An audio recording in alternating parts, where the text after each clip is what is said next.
Olá, sejam muito bem-vindas ao primeiríssimo episódio do Puricast. É isso mesmo, eu sou Felipe Montevec Luz, sou médico radiologista e esse podcast foi criado pelo Instituto Puri, uma clínica criada por mim e pela minha esposa Mariana.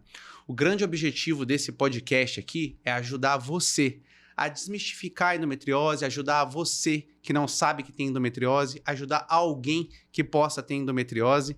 Então nós vamos trazer aqui convidados especiais, convidados de diversas especialidades, para trazer o máximo de informação para você. E hoje, como é o episódio de inauguração, eu não poderia trazer ninguém mais, ninguém menos do que a minha lindíssima esposa, doutora Mariana Esguerra, médica ginecologista, o grande amor da minha vida, e vai ajudar muito vocês hoje sobre perguntas ginecológicas que muitas das vezes eu não consigo responder. Seja muito bem-vindo, meu amor. Oi, tudo bem, gente? Eu sou a Mariana, sou ginecologista, especialista em endometriose. Tô aqui do lado do meu esposo, Dr. Felipe, que é radiologista, né? E hoje a gente vai conversar um pouquinho sobre endometriose, tentar tirar as principais dúvidas das pacientes, que são muitas. Então vamos tentar ver se a gente consegue esclarecer bem para vocês hoje, tá bom? Vamos lá. Então vamos lá, vamos começar com a pergunta que é geralmente a mais polêmica, que as pacientes sempre têm dúvida, né? E que, na minha opinião, é uma das perguntas que causa todo o problema da endometriose hoje, né? O que a gente não conhece direito, geralmente a gente não trata direito, a gente não faz o diagnóstico direito, fica esse disse-me-disse, né? As pacientes ficam pedindo uma ou outra opinião. O que é a endometriose? Por que nós não sabemos exatamente da causa, a origem da endometriose? Explica pra gente aí. Até hoje a gente ainda não tem uma definição do porquê, né, a endometriose acontece, tem várias teorias diferentes, então nenhuma ficou como certa, ninguém conseguiu bater o martelo ainda do porquê que a endometriose acontece, mas a gente sabe o que ela é, a gente não sabe por que ela acontece, mas a gente sabe o que é essa doença. Então, a endometriose é a presença do tecido endometrial fora do útero. Então, o que é isso? O útero, ele é composto por 3 camadas, né? Então, tem a camada mais externa, tem a camada do meio, que é a camada muscular, e tem a camada de dentro, que é a camada do endométrio. Esse endométrio é aquela camada que ele engrossa todo mês ao longo do ciclo menstrual e ele descama na hora da menstruação. Então, o lugar dele ele tem que ficar quietinho ali dentro do útero, uma camada bem estabelecida lá. Só que em algumas mulheres, a gente não sabe o porquê, a célula desse endométrio simplesmente sai dali e vai para fora do útero. Então, ela pode se acomodar no intestino, na bexiga, no diafragma, nos ovários, no peritônio, que é uma camada que reveste toda a barriga ali, todo né? Todo o abdômen, toda a parte interna do abdômen, pode ir para os ligamentos. Então, essa célula do endométrio, que era para estar lá quietinha, ela vai para fora do útero, tá? E aí, quando essa célula tá fora do útero, ela começa a gerar problemas, porque ela vai responder ao mesmo estímulo que a célula que tá lá dentro responde. Perfeito. Vamos fazer um resumo aqui para paciente, então. Você ouviu essa explicação detalhadíssima da doutora Mariana. Vamos resumir aqui exatamente. Célula endometrial, então, é do endométrio. O endométrio é o miolinho do útero. É onde fica o bebê. É onde acumula a menstruação e o sangue sai. Exatamente. E a célula que fica fora do útero, que não era para estar ali, é chamada de endometriose, então. Isso. E por que essa célula que fica fora do útero, por que isso causa dor? Por que exatamente isso causa dor? Porque ela poderia estar ali fora do útero e ficar quietinha, né? Por que exatamente a paciente tem tanta dor geralmente? Toda vez quando a gente entra no ciclo menstrual, o nosso cérebro ele vai mandar sinal para o nosso ovário e o nosso ovário vai mandar sinal para o nosso útero, para o endométrio engrossar. Por que o endométrio engrossa? Porque o nosso corpo quer que a gente fique grávida. Então, todo mês esse endométrio fica grossinho para poder receber um embrião e esse embrião poder se desenvolver numa gestação. Mas como a gente sabe, todo mês, a gente não fica grávida todo mês, quando não tem um embrião, o útero percebe que esse endométrio não serve mais para nada, que ele tá grosso ali, e aí ele vai descamar e sair na forma de menstruação, tá? E aí, todo mês, quando o ovário manda sinal de novo para o endométrio engrossar de novo, a célula que tá fora do útero, onde ela não deveria estar, recebe esse mesmo estímulo. E essa célula que tá lá fora quer engrossar também, só que ela não pode engrossar porque ela está no lugar errado. E esse estímulo do ovário em cima dessa célula começa a causar uma inflamação, porque ela está no lugar errado. Exatamente. Então, essa inflamação causa muita dor porque gera todo um processo inflamatório, e além desse processo inflamatório, pode começar a gerar aderências também, que é o que a gente chama que é quando um órgão começa a colar no outro, porque esse processo inflamatório atua como se fosse uma colinha, e os órgãos que deveriam ser todos soltinhos, então o ovário tem que ser solto do útero, tem que ser solto do intestino, esse processo inflamatório começa a gerar essa aderência, os órgãos vão se grudando todos, e essa aderência gera um fator mecânico de dor também, porque fica tudo grudado, tudo colado, e tudo começa a doer mais. Perfeito. Então, nós temos uma célula que era para estar lá quietinha dentro do útero e está fora do lugar, certo? Temos um processo inflamatório crônico, né, nessas pacientes. E isso dá muita dor. Quais os principais sintomas que essa paciente chegou no consultório? A Bruna, 30 anos, chegou no consultório. Quais são os principais sintomas que você suspeita quando essa paciente te conta que pode ser endometriose? Principal sintoma de todos, cólica menstrual muito intensa. Então, a paciente vem com queixa de uma dor, uma cólica muito forte, que não melhora com medicação, que ela toma anti-inflamatório, não consegue melhorar, que atrapalha demais a qualidade de vida dela, ela não consegue fazer as coisas do dia a dia porque é uma cólica incapacitante. Então, o primeiro sintoma é essa questão de cólica, muita dor durante a menstruação. Segundo sintoma importante é que acaba virando uma dor pélvica crônica, então ela pode desenvolver uma dor que sai do período menstrual e fica doendo o mês inteiro, porque vai gerando todo esse processo inflamatório e ela pode ter essa dor que a gente chama de dor pélvica crônica, muita dor no pé da barriga ou difusa pelo abdômen inteiro, tá? O segundo sintoma muito importante é infertilidade. Então, às vezes a gente até tem uma paciente que não tem tanta dor, mas ela tem infertilidade. Então, ela tá tentando engravidar, ela tá tentando há mais de um ano engravidar e não tá conseguindo. E aí a gente sempre tem que levantar a hipótese que ela pode ter endometriose, porque a endometriose pode causar infertilidade, pode causar bastante dificuldade para engravidar. Perfeito. Outro sintoma muito importante é dor na relação sexual. Não é normal sentir dor na relação sexual, gente. Não é pra doer, tá? A relação sexual tem que ser indolor, tá? Então, a dor na relação sexual é um sintoma muito importante pra gente pesquisar endometriose. E normalmente é o que a gente chama de dor de profundidade, que é quando tá batendo lá no fundo. Essa é uma dor que a gente tem que investigar, não é normal. Pode ser um sintoma de endometriose, tá? Então, esses são os principais sintomas que a gente tem que pensar em achar que uma paciente pode ter endometriose ou não. Perfeito. Então, é bom para a paciente entender, né? Porque a gente tem um grande problema e isso, na verdade, eu gosto de perguntar para vou perguntar para todos os convidados que vão vir aqui, né? Porque muitas das vezes essa paciente, poxa, eu sempre tive cólica, né? E todo mundo falou para mim que era normal. Né? Essa paciente sempre teve cólica, sempre às vezes foi no pronto-socorro, sempre às vezes perdeu dias de trabalho e foi falado que era normal, né? E hoje a gente sabe que a endometriose no mundo todo, não só aqui em Campinas, no mundo todo demora cerca de 10 anos para ser diagnosticada. A gente sabe que tem várias causas para isso, vários fatores, varia bastante. Mas na sua experiência que você atende as pacientes, qual é o principal culpado que você acha que as pacientes demoram tanto para fazer esse diagnóstico que você tem logo ali na sua sala ao lado? É difícil, é muito triste, porque assim, eu não sei o que acontece, mas muitos ginecologistas normalizam a cólica, muitos dos ginecologistas normalizam a dor. E isso não é normal. A mulher, sim, ela pode ter cólica durante o período menstrual, mas tem que ser uma cólica ok. É uma cólica que você vai, toma uma medicação, passa e você consegue seguir sua vida, consegue seguir suas atividades.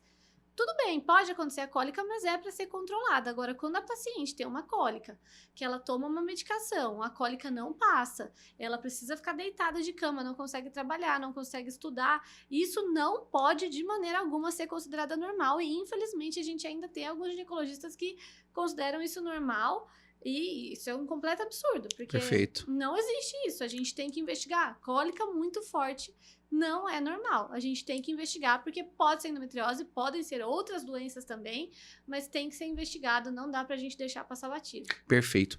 A gente vê o espectro da paciente que tem endometriose, é uma paciente com bastante queixa, né? Uma paciente que tem bastante dor, né? Mas existe aquele grupo de pacientes, né? Aquela paciente que deve estar ali olhando a gente falar, né? Poxa, eu não sinto nada, mas a paciente tem medo, né? Será que eu posso ter endometriose mesmo não sentindo nada? Como você enxerga isso das pacientes não terem sintomas? Essas pacientes que não têm sintomas, elas ainda podem ter endometriose? Podem. Tem paciente que não sente absolutamente nada. Nadinha. Nenhuma dor, nenhuma cólica, nada, tá tudo perfeito. E ela pode ter endometriose. E a gente normalmente descobre essas pacientes naquelas que vão tentar engravidar. Então elas começam as tentativas de engravidar, tem o ciclo menstrual normal, não tem cólica, mas não conseguem engravidar. E aí alguém pode pensar, mas se ela não sente dor, então não vamos investigar. Mas é muito importante, porque tem pacientes que têm endometrioses horrorosas, endometriose super avançada, acometendo todo o abdômen, toda a pelve, e não sente nada. Então, a gente precisa investigar, principalmente nessas pacientes que têm infertilidade, que apesar de não sentir nada, elas têm um sintoma que é infertilidade.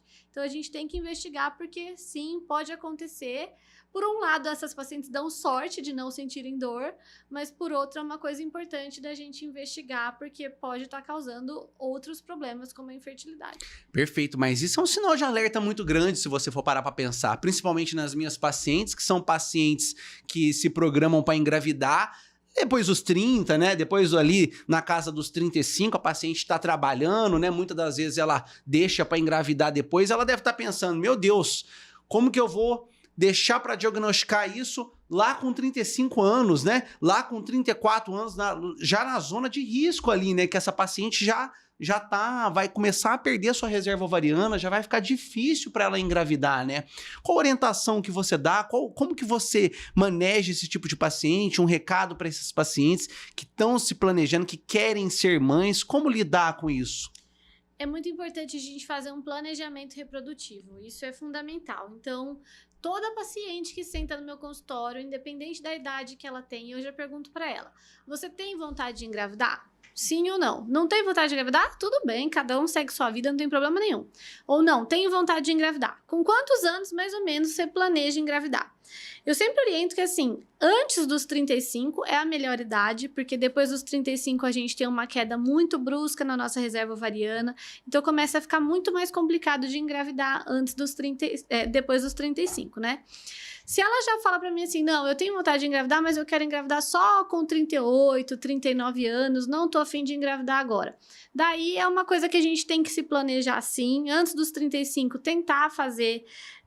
A gente até pode fazer um mapeamento na paciente pra gente já ver, porque se ela vai querer engravidar só mais tarde, se eu deixar pra diagnosticar essa endometriose só lá com 38, pode ser que seja tarde demais. Então depende muito da idade que ela quer engravidar. Se ela diz pra mim, não, eu quero engravidar por volta dos 30, não tô sentindo nada, sou uma paciente completamente assintomática, beleza, vai tentar engravidar com 30 anos, a chance de conseguir engravidar é muito grande e a gente não precisa fazer nada. Mas se ela tem um planejamento de ter a primeira gestação só depois dos 35, aí é importante a gente já mapear tudo para já deixar tudo bem certinho, para não ficar tarde demais. Para ela se planejar, né? Exatamente. E a paciente, às vezes, que tá olhando ali, né, assistindo a gente, ela fica olhando e ela deve olhar em vários lugares esse marco, né, de 35. Por que será essa flecha, né, ali marcada de 35 anos de idade, né? Por que eu tenho que me planejar antes dos 35, depois dos 35?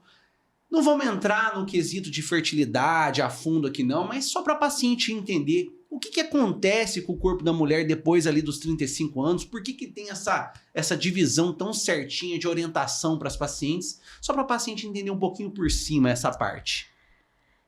A gente, baseado em vários estudos, a gente conseguiu descobrir que depois dos 35, a nossa contagem de óvulos cai muito, tanto na qualidade quanto na quantidade. Então, a gente tem uma reserva ovariana, a gente já nasce, toda mulher nasce com um número de óvulos predestinado, né? Então, a gente vai ter um tanto de óvulos que a gente vai perdendo ao longo da vida.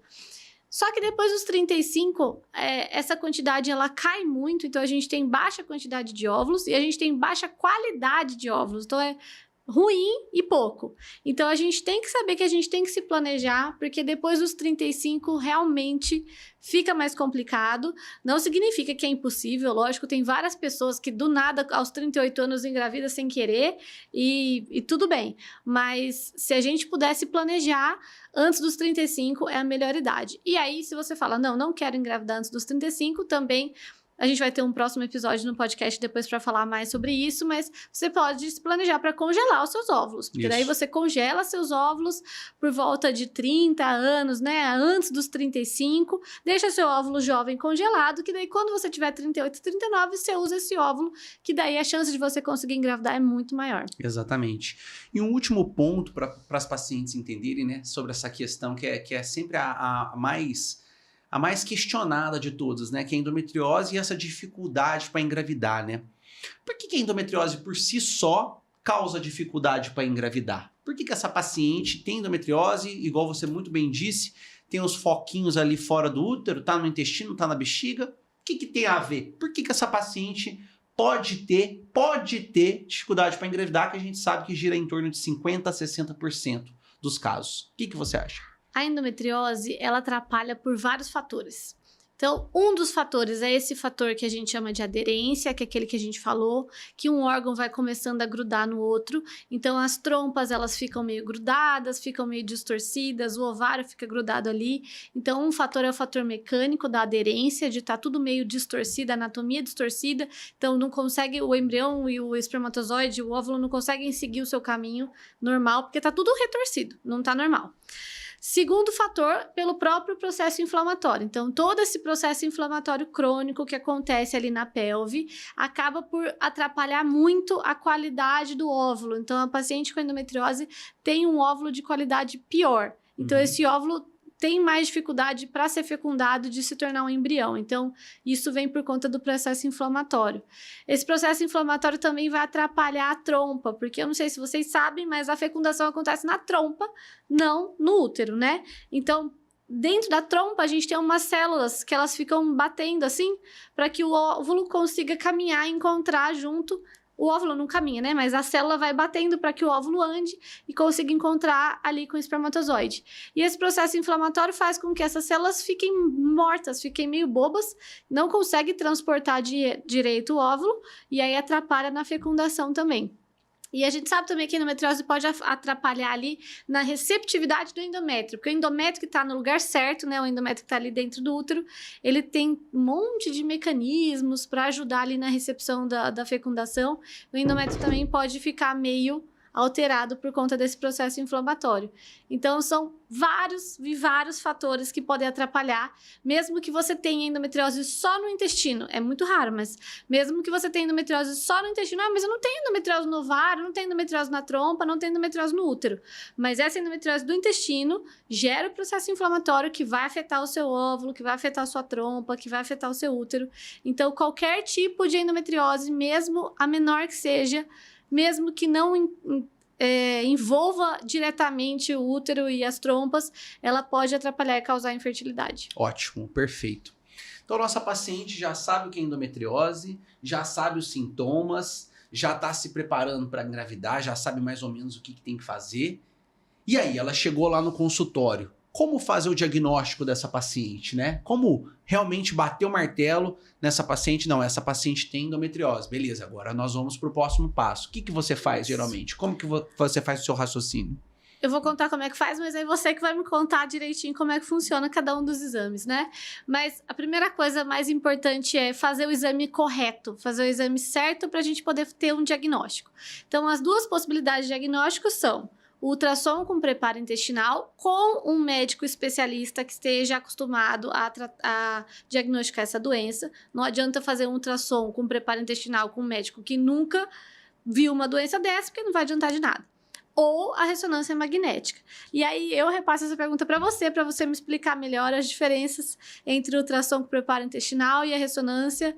Qual exame é melhor? Tem algum exame que é melhor? Como que a gente pode fazer esse diagnóstico da maneira mais correta? Perfeito. Não, isso é muito bem claro, muito bem estudado hoje e não tem muitas dúvidas, né? Hoje, se você suspeita de endometriose, não adianta fazer ultrassom de rotina, não adianta fazer ultrassom transvaginal básico lá, de check-up. Não adianta nada.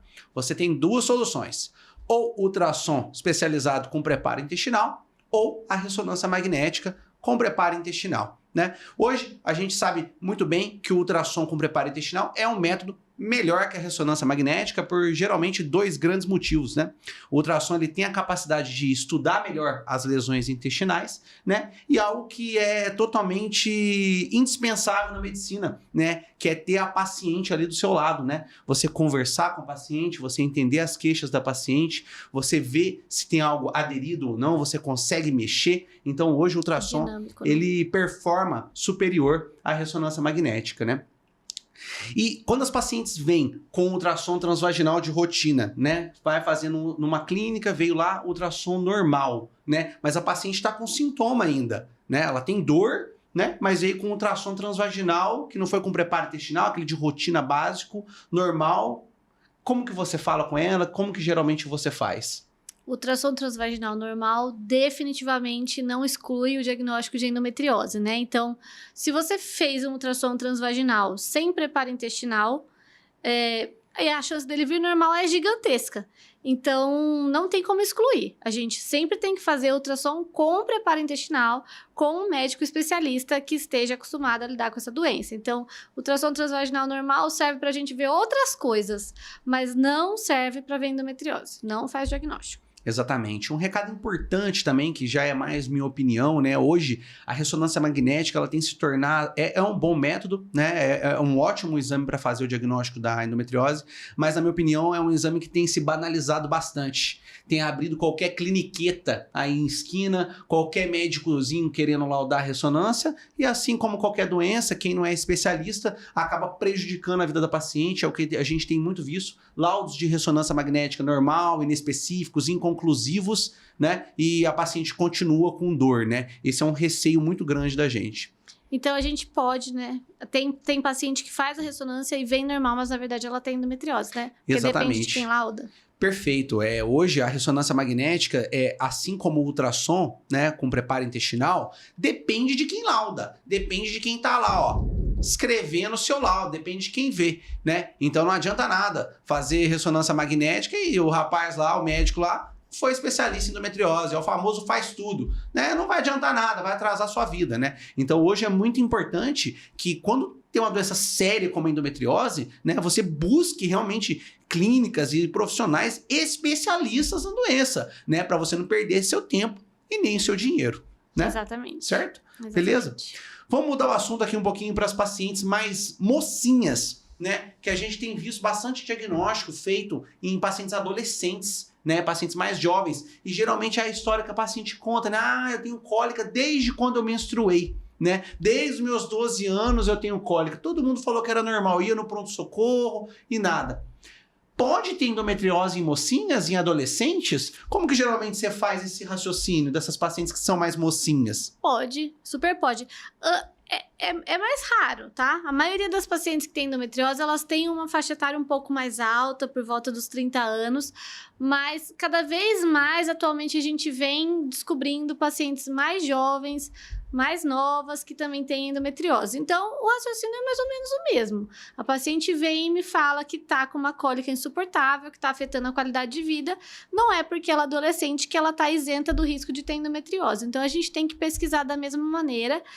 Às vezes, as pacientes que são mais jovens, né, que são adolescentes, elas ainda não tiveram a primeira relação sexual, são pacientes virgem.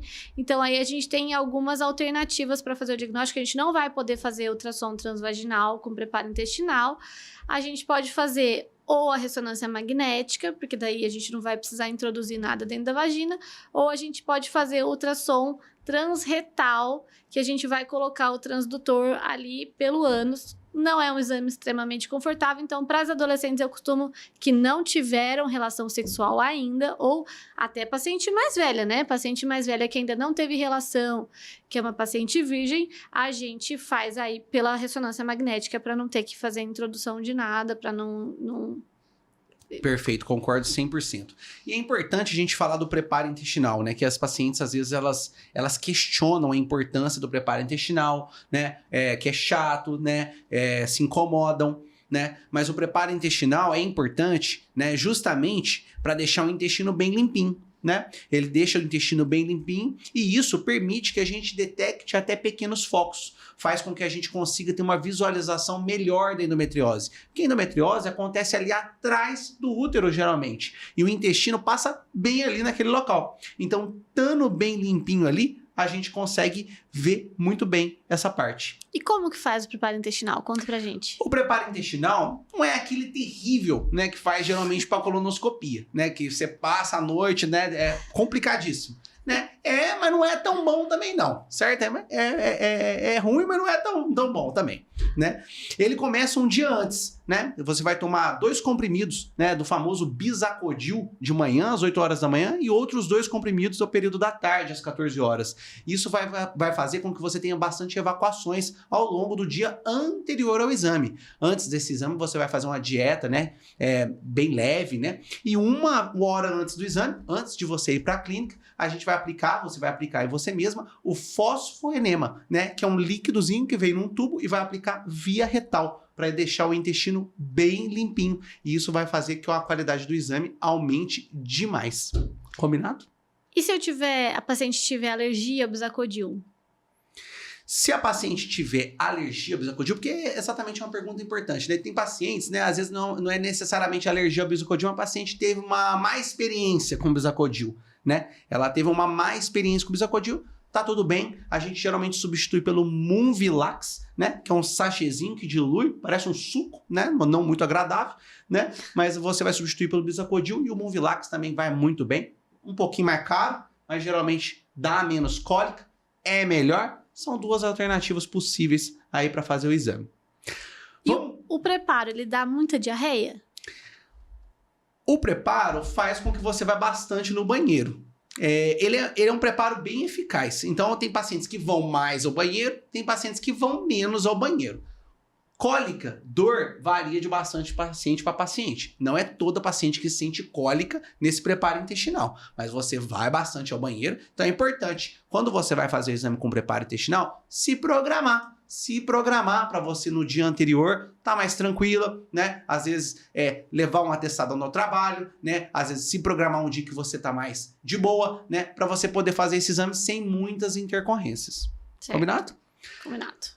Vamos agora passar para o tratamento da endometriose, certo? Essa que é uma das dúvidas maiores das pacientes, né? Essa que elas querem saber, né? A gente vai entrar aqui em tópico por tópico, remédio por remédio, certo? Vamos entrar um em cada um aqui, mas primeiro eu quero saber como você pensa o tratamento. A paciente acabou de chegar, chegou com o laudo lá, tem endometriose. Como que geralmente você divide esse raciocínio da paciente?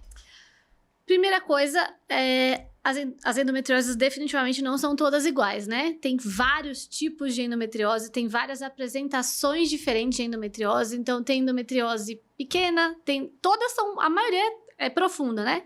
Mas o fato de ter endometriose profunda não significa que você tem uma endometriose profunda grave. Você pode ter uma endometriose profunda leve, né, com lesões pequenas, ou pode ter uma endometriose profunda com lesões grandes, com lesões que acometem grande parte do abdômen, né?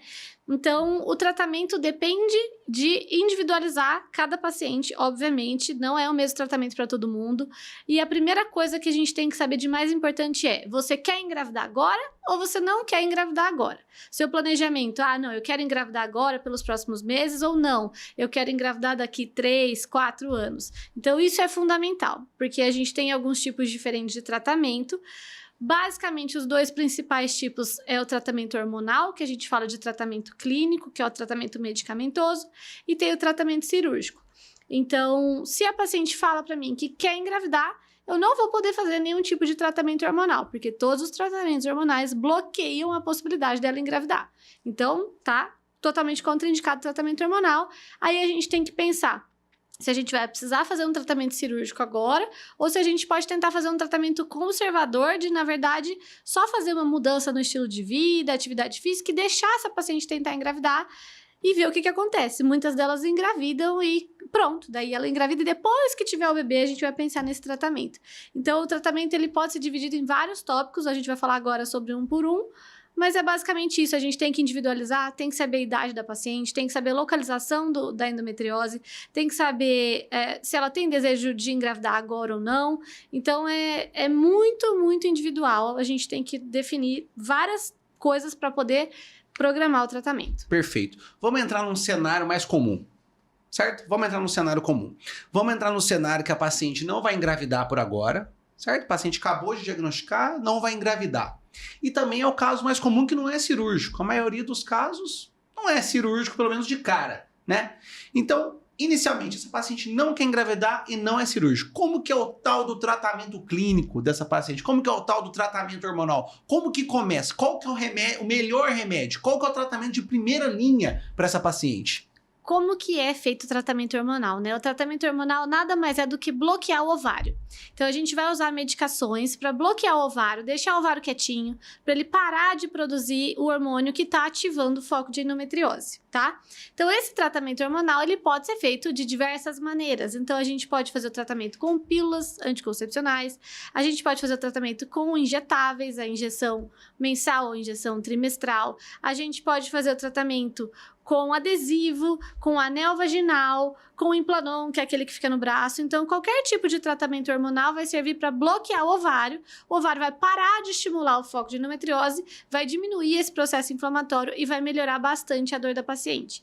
E o que a gente tem que pensar é, o tratamento hormonal não some com as lesões de endometriose. Isso, exatamente. Vamos fazer um gancho aqui importante, vamos deixar bem claro isso, né? A paciente começa usando esse anticoncepcional, o hormônio, né? O hormônio ali para dar uma aliviada nos sintomas. Ele cura as lesões, os pacientes perguntam isso. Doutor, estou usando aqui um remédio, né? O Dienogest ou qualquer um desses hormônios que você citou, né? As lesões diminuem, elas regridem, elas podem sumir, trata a endometriose ou é só um alívio sintomático? A medicação, qualquer tipo de tratamento hormonal não vai sumir com a lesão vai continuar lá. Muito dificilmente ela vai diminuir. Normalmente, pelo fato dela diminuir o processo inflamatório, acaba que pode dar uma pequena diminuída, mas assim, nada demais, tá? Então, não é um tratamento de cura que a gente chama. É um tratamento que a gente usa para tratar o sintoma, tá? Então, a gente vai tratar o sintoma dela, a gente vai tratar a dor. Então, a gente vai bloquear o ovário. Com esse bloqueio do ovário, a gente vai diminuir o processo inflamatório e a gente vai diminuir a dor. Mas a endometriose que tá lá, vai continuar lá, tá? Isso não é um motivo de desespero, Perfeito. Nem de alarde, porque toda vez que a gente diagnostica a endometriose, a gente começa o tratamento, a gente vai fazer sempre o acompanhamento, pelo menos uma vez por ano, o mapeamento com o exame de imagem, para saber como é que estão os focos, para ver se eles estão controlados. Na maioria das vezes, o tratamento controla muito bem o estágio da doença, a doença não evolui. Apesar de que existem algumas pacientes que mesmo usando tratamento hormonal, elas vão ter um avanço da doença, mas isso a gente vai falar para depois. Mas a gente faz o exame de imagem, vai fazendo acompanhamento e com ela, a paciente não tendo dor, tá tudo bem. É isso que a gente busca com o tratamento hormonal, é diminuir a dor e voltar a qualidade de vida para essa paciente voltar a viver normal. Perfeito, que é isso que as pacientes querem, na verdade, né? Vamos entrar ponto por ponto aqui, que as pacientes têm bastante dúvida, tem pacientes que usam remédios específicos, né? E elas querem saber daqueles remédios específicos, né? Uhum. Hoje o Dienogest tem sido um remédio bem amplamente utilizado pelas pacientes com endometriose, né? Mas tem paciente lá de casa que não sabe o que é o Dienogest, né? O que ele age, o que exatamente é pílula? É pílula de tomar? Toma com água? Toma todo dia? Como que é? E por que ele trata a endometriose, né? Pelo menos os sintomas, como que é utilizado? Ele realmente é bom? Fala um pouquinho para essas pacientes que querem saber um pouquinho do Dienogest e para os pacientes que também usam o Dienogest. Dienogest é um excelente tratamento para a gente fazer o controle dos sintomas da endometriose. Então, o Dienogest é uma pílula de progesterona, tá? Existem 2 tipos de pílulas no mercado. Existe a pílula que a gente chama de pílula combinada, que tem estrogênio e progesterona, e tem a pílula de progesterona isolada, que a gente tem algumas alternativas, o Dienogest é um deles. Então, o Dienogest é uma pílula de progesterona que foi inventado para tratar endometriose, porque ele tem uma seletividade maior com os receptores de progesterona que a gente tem lá dentro do nosso organismo, tá? Então, funciona muito bem, porque ele bloqueia o ovário e não deixa com que o processo inflamatório continue ele gerando dor. Então, o Dienogest é uma pílula que ela tem que ser tomada todos os dias, no mesmo horário. Então, tem que ser um uso regular. Não pode ser aquela pessoa que toma e esquece de tomar, que fica um dia inteiro sem tomar. Se você não toma direito, você não tem capacidade de disciplina, de tomar uma pílula direitinho, esse tratamento não é pra você. Você precisa tomar certinho. Se não toma certinho, não funciona, tá? Então, tem que tomar certinho, é uma pílula contínua, que você não vai dar pausa. Ela, na maioria das vezes, ela vai gerar o que a gente chama de amenorreia. O que é amenorreia? Deixar você completamente sem menstruação. Então, você vai ficar sem menstruar. A questão não é nem o fato de você ficar sem menstruar, a questão é o fato do seu ovário estar bloqueado. Então, se o seu ovário está bloqueado, você tem o processo inflamatório bloqueado e você para de sentir dor. Então, é um excelente método de tratamento. Ótimo. E uma coisa que a gente tem que saber é que ela não é considerada um método anticoncepcional. Então, se você está usando ela e não quer engravidar, você tem que usar o preservativo associado, porque apesar dela atrapalhar muito para engravidar, ela não é considerada um anticoncepcional, então tem que usar o preservativo também, tá? Ó, recado importante, vamos ressaltar isso aqui agora. Você usa Dienogest, tá ouvindo? Não pode ser utilizado só ele, teoricamente, oficialmente, formalmente, né? Explica um pouquinho melhor. Usa Dienogest e tem que usar outra coisa para não engravidar. Por quê? Fala de novo, vamos lá. Porque o Dienogest não tá na bula, ele não é anticoncepcional. Ele atrapalha muito para engravidar, mas ele não é anticoncepcional. Então, se você não quer engravidar e tá usando Dienogest, você tem que usar o Dienogest associado ao preservativo em todas as relações sexuais. Ótimo. Agora, a paciente vem falar para mim, não, eu quero engravidar. De maneira nenhuma que eu vou prescrever Dienogest, porque o Dienogest atrapalha demais para engravidar. Muito, muito, muito, muito, muito. Então, se ela quer engravidar também, não vai usar o Dienogest, porque se está querendo engravidar, eu não vou passar uma coisa que vai atrapalhar o nosso objetivo final. Então, também, quem está querendo engravidar, não usa Dienogest, porque vai atrapalhar muito. Exatamente, perfeito. E hoje, vamos falar do Implanon também, né? Porque muitas pacientes usam o Implanon, né? Que é aquele chipzinho que fica aqui debaixo do braço, geralmente, né? Mas tem paciente que tá ali na dúvida se coloca o Implanon ou não, né? Por que o Implanon trata endometriose? Como que você faz esse manejo do Implanon? Como que é a sua experiência lá na clínica das pacientes com Implanon? O Implanon é um excelente método contraceptivo, diferente do Dienogest, que não dá para ser considerado um anticoncepcional. O Implanon é o melhor método anticoncepcional que a gente tem disponível no mercado atualmente. Então, ele é considerado tão seguro quanto uma laqueadura. Então, uma vez que você tá com o implante no braço, você pode dormir tranquila que você não vai engravidar. A chance de você engravidar com o Implanon é de 0,05% de chance. Então, ótimo. Muito, muito seguro, tá? E como que é o mecanismo de ação do Implanon? Ele também só tem progesterona, ele não tem estrogênio, então ele tem baixíssimos efeitos colaterais, ele não causa risco de trombose, ele não causa dor de cabeça, não causa enjoo, não causa vômito. Então é um método que tem baixíssimo efeito colateral e é muito seguro. Ele funciona também bloqueando o nosso ovário, então bloqueia o ovário para de estimular os focos que estão fora do útero, diminui o processo inflamatório, diminui a cólica, diminui a dor. É uma excelente opção de tratamento para endometriose. Porém, a gente tem que saber que o Implanon, ele tem um risco maior de causar uma irregularidade menstrual. Então, tem algumas mulheres que colocam o Implanon e acabam ficando com a menstruação muito bagunçada. Então, apesar dela não ter cólica, o que é ótimo, porque alivia o sintoma da dor, ela pode cursar com um sangramento bem irregular. Quando eu digo irregular, é completamente irregular mesmo, não tem padrão. Pode ser que você sangre 15 dias no mês, depois começa a ter escape, depois fica sem sangrar. Então, a gente, quando coloca o Implanon, eu sempre faço questão de explicar, muito bem explicado, que existe esse risco de ter o sangramento irregular. Então, pode ser que melhore muito da cólica, pode ser que com certeza vai controlar para você não engravidar, mas a questão do sangramento tem que ser uma coisa explicada com antecedência para o paciente saber que pode cursar com sangramento. Tem gente que dá muita sorte, tem gente que coloca o Implanon e fica... O Implanon tem duração de 3 anos, né? Então tem gente que coloca o Implanon e fica 3 anos sem sangrar, fica 3 anos sem menstruar, sem cólica, melhor dos mundos, método perfeito. Mas é resposta de organismo para organismo. Então cada pessoa que vai colocar o Implanon é uma surpresinha, a gente tem que vai descobrir se a paciente vai evoluir com sangramento ou não, mas quando dá certo, dá muito certo, mas é só testando para saber. Ótimo. Close aqui em mim, assunto importante. DIU.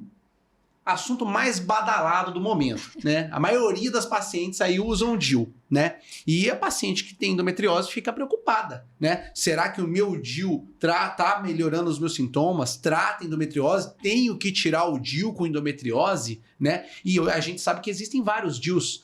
DIU de cobre, DIU Mirena, DIU Carlina, DIU Joana. Criaram vários nomes aí hoje para os DIUs. Fala um pouquinho de cada DIU para mim e como que ele trata endometriose, como que você maneja isso na paciente que tem endometriose. Então, a gente tem 4 tipos de DIU, né, disponíveis no mercado. São 2 categorias completamente distintas. Então, tem os DIUs hormonais e os DIUs não hormonais. Os DIUs não hormonais são aqueles que a gente chama que é o DIU de cobre e o DIU de prata. Esse DIU não hormonal, o nome já diz, não tem hormônio. Ele não é utilizado para tratamento de endometriose, porque ele pode causar um aumento do fluxo menstrual e um aumento da cólica. Então, o DIU não hormonal serve única e exclusivamente para não engravidar. Então, para quem tem endometriose, não é muito indicado, porque ele vai piorar, na grande maioria das vezes, ele vai piorar o seu quadro. Então, esse está fora, tá? Aí, a gente tem a categoria dos DIUs hormonais. Dentro da categoria dos DIUs hormonais, a gente tem o DIU Mirena e tem o DIU Carlina. O DIU Mirena, ele tem maior quantidade de hormônio, ele também tem só progesterona, e essa progesterona ela vai ser liberada lá dentro do útero. Esse hormônio não cai na corrente sanguínea, então o restante do nosso organismo não está recebendo hormônio. Inclusive o nosso ovário. Então, o ovário não está recebendo hormônio. Então, o meu ovário está ali liberado e continua ovulando, continua produzindo hormônio naturalmente. Isso daí é uma coisa boa para endometriose? Não é muito. Porque na endometriose, o que a gente quer para controlar o sintoma é que o ovário esteja bloqueado. E o DIU não bloqueia o ovário. Então, o DIU é uma alternativa, o DIU hormonal, né, principalmente o Mirena, que é o que tem maior quantidade de hormônio, ele é uma possibilidade de tratamento clínico para endometriose, mas não é para qualquer tipo de endometriose. Então, o que a gente vê que tem uma melhora é principalmente naquelas pacientes que têm endometriose de ligamento pterossacro, que é mais focal ali. Mais pertinho do útero, que daí o DIU consegue resolver. Agora, pacientes que têm endometrioses avançadas, endometrioses no ovário, endometrioma de ovário, endometriose de bexiga, endometriose de intestino, o DIU Mirena não seria a primeira linha de tratamento hormonal por causa disso, pelo fato dele não bloquear o ovário. E aí, se ele não bloqueia o ovário, os focos vão continuar sendo ativados, vai continuar tendo processo inflamatório. Então, o Mirena, ele pode ser uma alternativa, mas não é a nossa primeira opção. Exatamente. Bom, a nossa paciente ali deve estar com 1 milhão de coisas na cabeça, assim como eu, né? Você chega lá com endometriose, então como que eu vou escolher, né? Se tem várias opções, né? Você deve estar pensando como eu aí. Tem várias opções boas, né? Opções mais ou menos, né? Como que eu faço para escolher o que pesa na balança da paciente que tem endometriose para ela optar por qual tratamento hormonal ela vai escolher? Primeira coisa é isso, né? A gente vai ter que definir a localização. Então, se é uma paciente que tem só endometriose de ligamento pterossacro, um DIU Mirena iria super bem. Então, é uma alternativa de tratamento. Agora, se a paciente já tem uma endometriose mais avançada, mais disseminada, a gente já exclui essa possibilidade do DIU Mirena e já pensa nas outras alternativas. Então, poderia ser pílula, poderia ser o Implanon, poderia ser injetável. Aí, na consulta, eu vou explicar direitinho como que funciona cada um. Vamos ver como é que a paciente se comporta em relação à pílula. Se ela é uma pessoa que ela é regrada de tomar pílula todos os dias ou se ela é uma pessoa que esquece. Então, tudo isso entra na balança para a gente poder definir isso só depois de uma consulta clínica bem detalhada, para a gente poder avaliar certinho o tratamento de pessoa para pessoa. Mas o que a gente tem que ter em mente é que tem várias alternativas. Você ter tentado uma que não deu certo não significa que você não pode tentar outras. A gente tem várias alternativas e pode ir testando várias alternativas e com certeza vai ter uma que vai dar certo para você. E uma coisa que é um gancho importantíssimo é a gente falar de estilo de vida, né? Então, isso é fundamental. Perfeito. Ainda no tratamento clínico, eu tenho uma pergunta que é uma pergunta polêmica que as pacientes gostam, né? As pacientes preocupam e procuram, e tem alguns médicos, né? Entre aspas, que sempre têm prescrevido, né? Mais para as pacientes. E a gestrinona, doutora Mariana, né? E a gestrinona no contexto da endometriose? Pode ou não pode? Não pode. Não pode, gestrinona não pode. A gestrinona já foi um tratamento válido para endometriose há muitos anos atrás, quando a gente ainda não tinha muitos estudos, mas aí a gente chegou depois de muito estudo, foi percebido que, na verdade, a gestrinona causava mais efeito colateral do que efeito benéfico. Então, qualquer tipo de tratamento com gestrinona, tanto por implante, quanto por gestrinona oral, que a gente quase nunca vê, quanto por gestrinona tópica vaginal, ela não é considerada um tratamento eficaz para endometriose, então a gente não prescreve gestrinona mais para tratamento de endometriose. E um recadinho para as pacientes que usam os chips da beleza, as pacientes que usam aí a sua testosterona, as suas onaxtrolona, esses nomes aí que criaram, essas pacientes que gostam de dar uma bolada, né? Essa paciente que tem endometriose, ela tá de olho. Qual o recado que você dá para elas? Olha, são tratamentos que não são validados cientificamente, infelizmente. O chip da beleza, né? Uma coisa que a gente tem que diferenciar muito bem, pelo amor de Deus. O Implanon é uma coisa e chip da beleza é outra, tá? Então, o único implante que é aprovado para tratamento de endometriose ou para método contraceptivo é o Implanon, que é o implante subdérmico de etanogestrel, tá?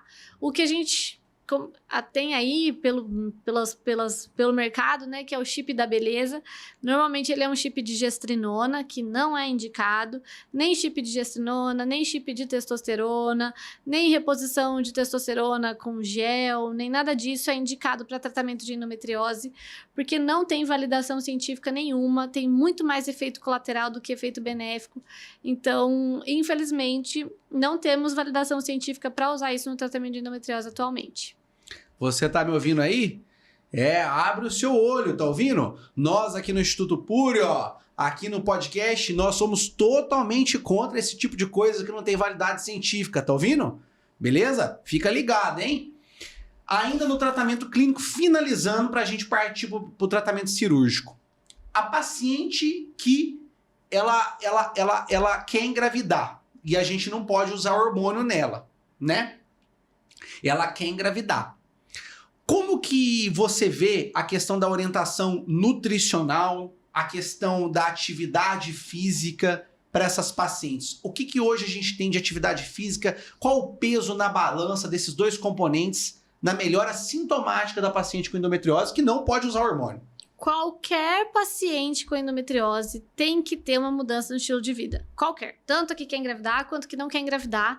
É fundamental a gente ter um estilo de vida saudável. Então, a prática de atividade física regular é importantíssimo para diminuir o processo inflamatório. A gente já tem vários estudos comprovando que a atividade física melhora muito a qualidade de vida, melhora bastante o nível de dor das pacientes. Então, a atividade física é super obrigatória. Tem que fazer atividade física regular ali de 3 a 4 vezes por semana, pelo menos, porque isso é fundamental. Uma paciente sedentária com endometriose, ela tem muito mais dor do que uma paciente que faz atividade física. E você tá liberada para fazer qualquer tipo de atividade física, o que você quiser. Pode ser musculação, dança, luta, natação, futebol, qualquer coisa. Qualquer atividade física tá liberada, precisa fazer, é muito importante, porque isso vai fazer toda a diferença no seu tratamento, tanto na paciente que quer engravidar, quanto na paciente que não quer engravidar.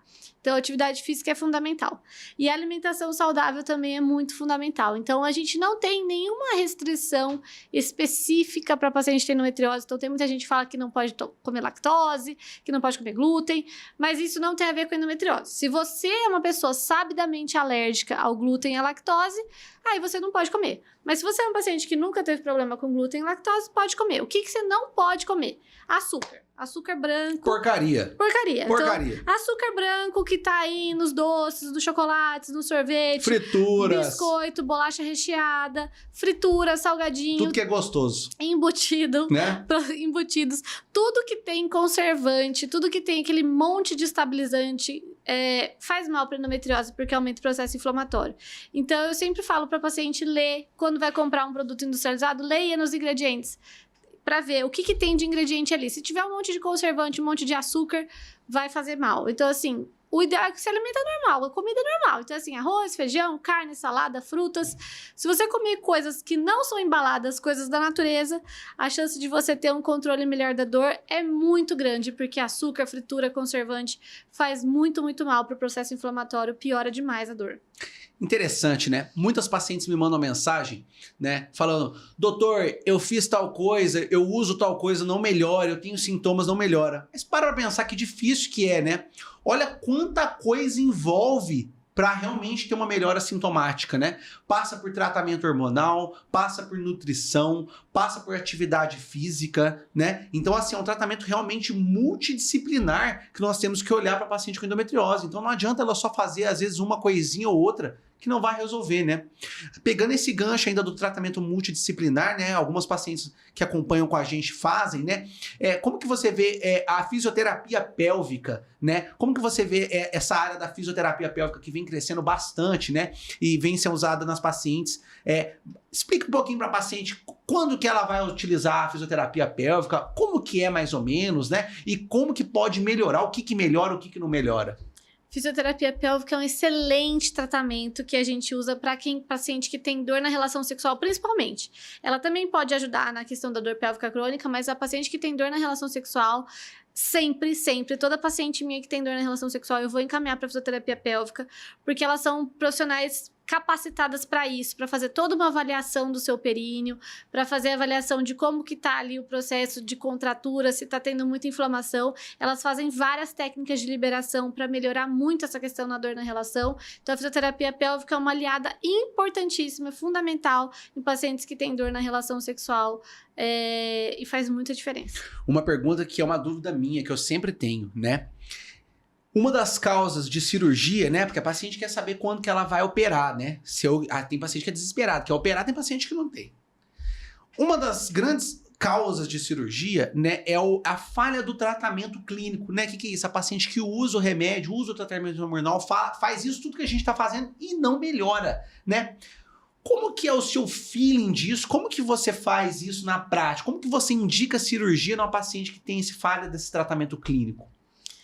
Então, a primeira coisa é a seguinte, eu sou cirurgiã, né? Eu amo operar, mas a gente tem que saber exatamente quando indicar uma cirurgia e quando não indicar uma cirurgia, né? Então, a gente sempre tenta começar com tratamento hormonal, pra gente não ir pra cirurgia direto. Por quê? Porque a cirurgia tem seus riscos. Apesar da cirurgia ser minimamente invasiva, então a gente sempre vai fazer a cirurgia minimamente invasiva. Então, pode ser por laparoscopia, pode ser por cirurgia robótica. Jamais operar endometriose por via aberta. Nunca fazer cirurgia por corte, porque essa tá contraindicada. Então, por mais que ela seja minimamente invasiva, ela tem um grau de complexidade muito alto. Ela tem um porte cirúrgico muito elevado, com vários riscos que podem estar associados com ele. Então, a gente sempre vai tentar o tratamento clínico primeiro. Então, a gente tenta 1, 2, até 3 tratamentos clínicos. Não vai tentar só um e já desistir. Então, a gente tenta uns 3 e os tratamentos, eles demoram um pouco para fazer efeito. Sim. Então, não vai ser um mês de pílula que você tomou que vai resolver a sua vida. Então, normalmente, a gente toma aí de 4 a 6 meses usando um tratamento, viu se funcionou. Se não funcionou, a gente pula para outro tratamento.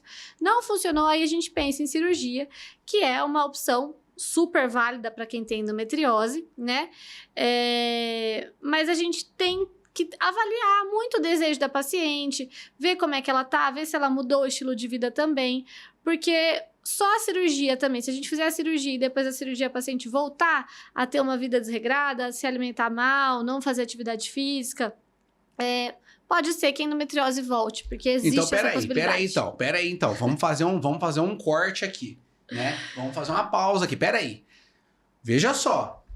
A gente acabou de dizer que a cirurgia é uma cirurgia geralmente importante, né? Uma cirurgia que tem seus riscos, não é uma cirurgia qualquer, é uma cirurgia abdominal, né? Que entra na barriga. Eu morro de medo de cirurgia. E aí a paciente vai fazer cirurgia e tem o risco de voltar. Então, o tratamento cirúrgico não é curativo. Explica um pouquinho disso a paciente que está tentando entender um pouco sobre a cirurgia da endometriose.